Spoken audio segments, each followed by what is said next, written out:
Using rubrics is a great way to show clear expectations and grade students consistently. To create rubrics, all you have to do is go into your course and you're going to go ahead and open up a module and you want to get one of your assignments. Now I don't have an assignment ready, so I'm going to go ahead and click and add one, and I'll call it new assignment. I'll give it a name. It's going to be called Rubrics, and I click add item. At this point I can go ahead and click on my assignment to get into the quick details. At the bottom of the quick detail page is a little button that says rubric. I can go ahead and click on that. And one of the cool things about Canvas is you can find any rubric that you have created in a previous course. So I have all these different rubrics that I've used in my classes here, so I can choose those and reuse them, or I can go ahead and create a brand new one. I'm going to go ahead and create a brand new one, and so I'm going to highlight it. I'm going to go ahead and call this a persuasive rubric, and this is for a persuasive writing paper.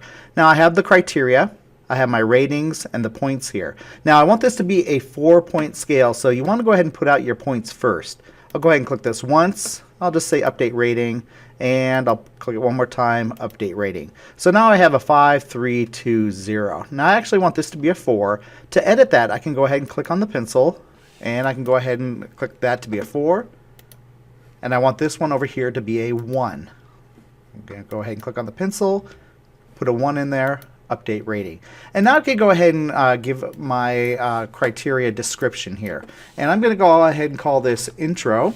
And I'm going to put the long description there. Students will be able to produce clear and coherent writing, etc., etc. I go ahead and click on update criteria. You do not have to put in that secondary information there if you don't want to. Now, a 4 is going to go ahead, and this is going to mean that it exceeds the standard. So exceeding standard. I click on update rating. That'll be a 3, and this is going to be meeting standard. Update rating. This is going to be a 2, and this is going to be my approaching standard. And then finally, not meeting standard.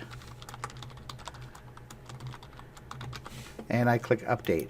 Now that I've created this, one of the nice things about Canvas is I don't have to type this in every single time. So if I want to create another criteria but with these same 4 points here, I click on create criteria, criterion, and I can either duplicate this one or I can create a new one. I want to duplicate that previous one, but this time it's going to be called reasons, and this is where I would go ahead and put in some information.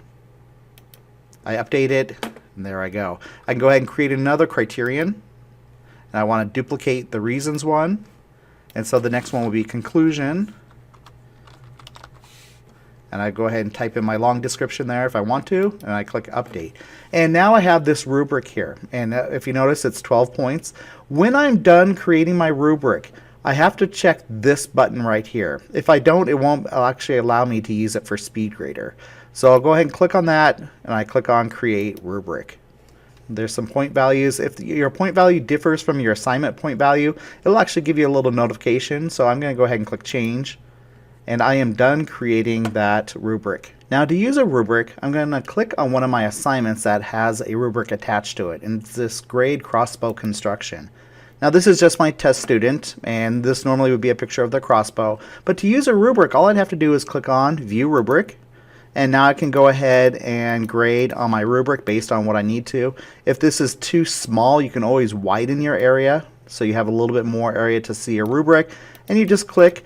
As soon as you click save, you're done with that student, and what I do is I just go here or here. I drop down to see my next student, or this little arrow would take me to my next student. And that is all you have to do to use rubrics.